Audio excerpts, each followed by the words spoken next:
Today I'm going to show you how to make a parantha, a buttery, flaky flatbread that I have been hooked on since I was a baby. Hi everyone, I am Maneet Chauhan and this is Maneet Eats, where I break down how to make the best Indian dishes from the market to the dinner table. Before we get started, you should subscribe to Food Network's YouTube channel so you can learn all of the amazing Indian recipes to pair these breads with.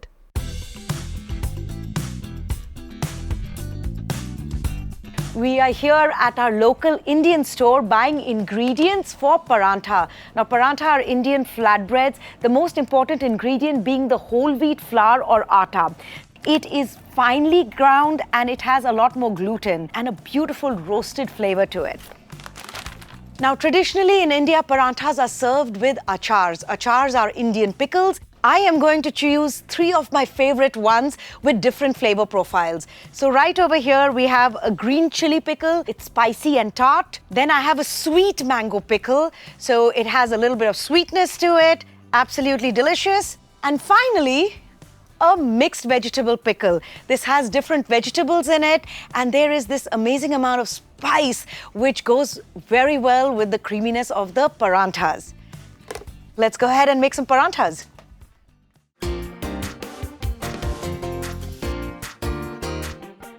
Let's talk about Indian breads. I could spend hours talking about Indian breads because there are so many breads across each and every state in India. So let's talk about the one bread that everybody associates with Indian cuisine, which is naan. Naan is bread, and the history of naan is really fascinating. It was brought to India from Persia. So if you take this entire route from Persia to India, you will see a lot of countries which have tandoors in which breads like naan are made. So the most commonly consumed bread in India is the chapati. Now, chapati is what people relate to or call roti also. Roti is another word for bread. Chapati is something that I make on a daily basis. It is just simply Indian whole wheat flour, which is called atta, with a little bit of water and salt.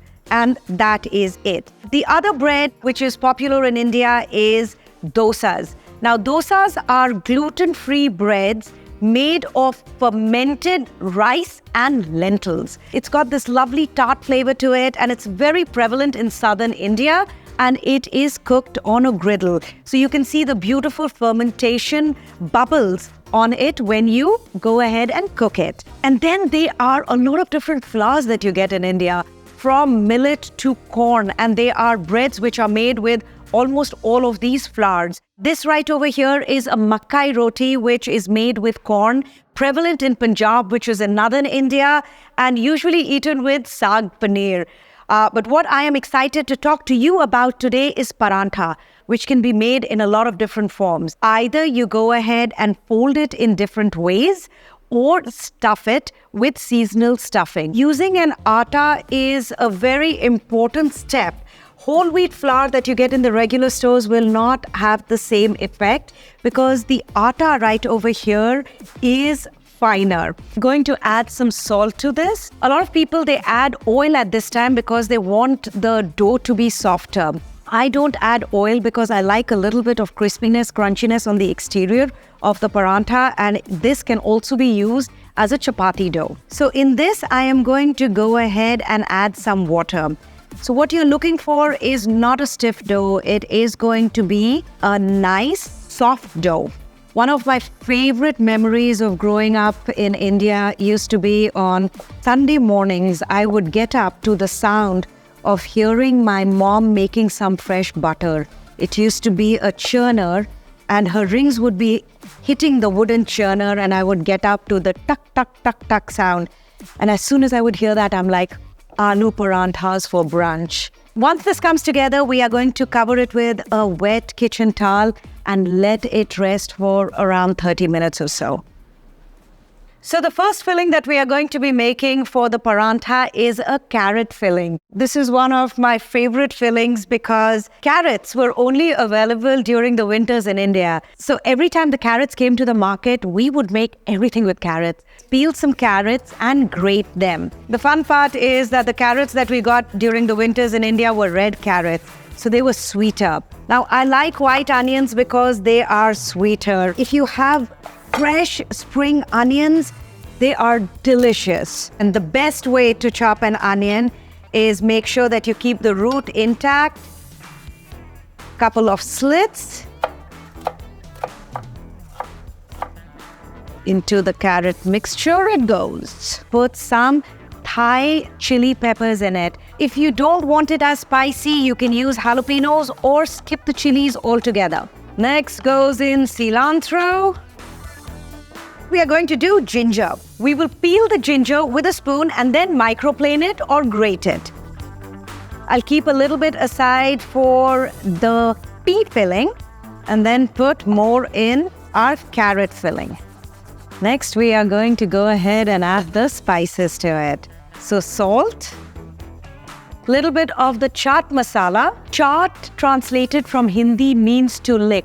So this flavor profile, this spice combination is really, really addictive. It's got dried raw mango powder in it, so it gives it that really fresh citrusy flavor to it. There's a little bit of sweetness that comes from the mango, and rock salt adds that funky saltiness to it, which makes it so delicious. There's going to be a little bit of roasted cumin powder that goes into it. Now I'm going to go ahead and mix this. So the carrot filling is ready, so let's start working on the pea filling.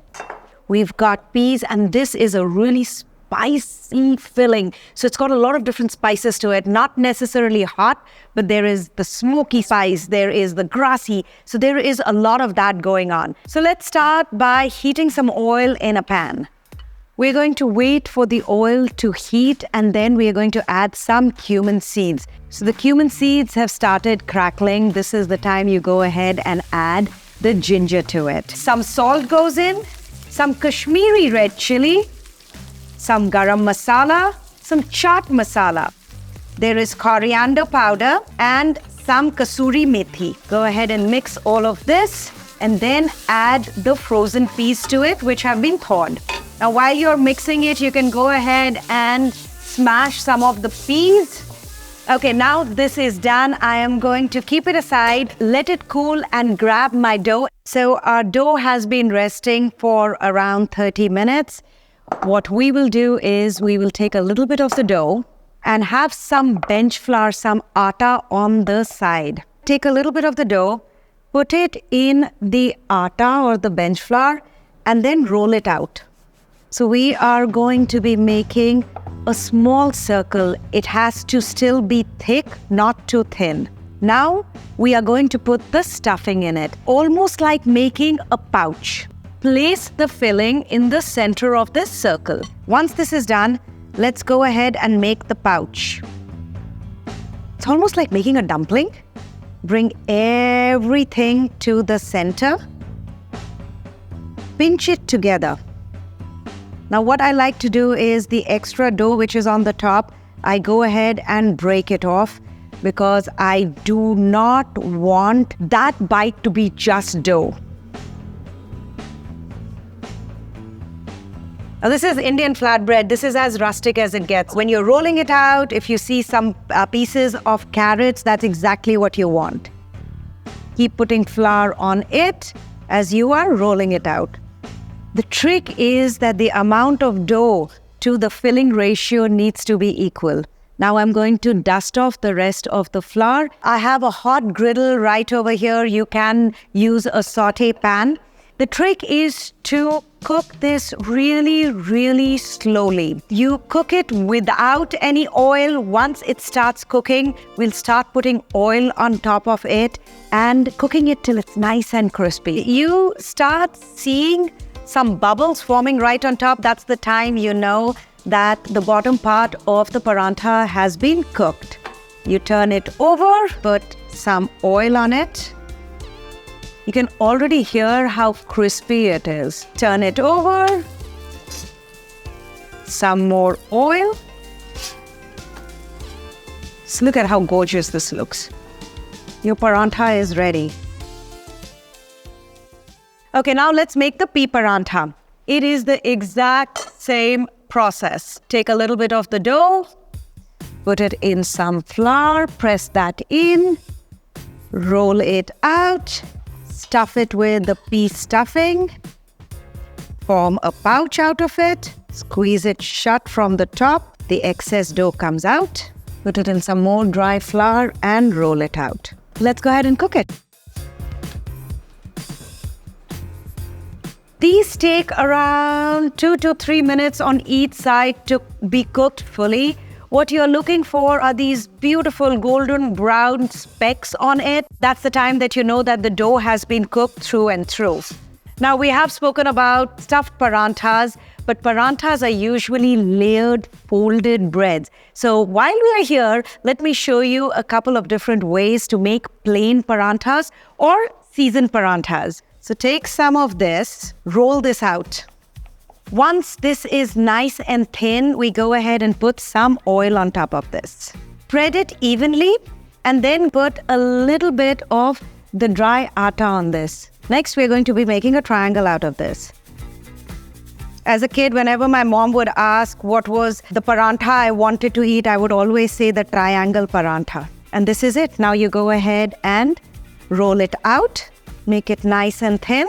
And finally, there are so many different shapes of parathas, but I have to show you my kids' favorite paratha. It's called the chini paratha, which is the sugar paratha. Again, take the dough, put it in some dry flour, roll it out, put some oil, spread it out, and then put some sugar on it. This is just plain granulated sugar. So you fold it. So at times when the kids are really craving dessert and I don't have anything at home, I just go ahead and make these chini paratha for them. And then fold it into a square. And roll it out. There you have it. And cook it with oil on both sides.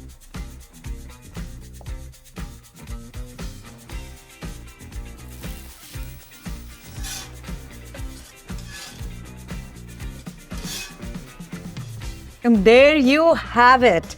We have the carrot and ginger paratha, pea paratha, some caramelized sugar paratha, lacha paratha, and a good old triangular paratha. Parathas are absolutely amazing. With stuffed parathas, you can enjoy it by itself along with some Indian achars or Indian pickles, which are delicious and so spicy. And of course, a big dollop of butter goes a long way on a paratha. Just look at this. All the peas in the paratha, some butter, and some pickle.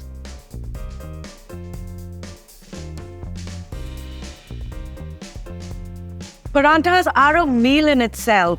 You get the lovely crunchiness from the exterior. There is the chewiness that you get from the dough, the sweetness from the peas, the brightness from the ginger, the smokiness from the cumin, and the spice from the achar. This is an absolutely delicious bite. You must try to make this.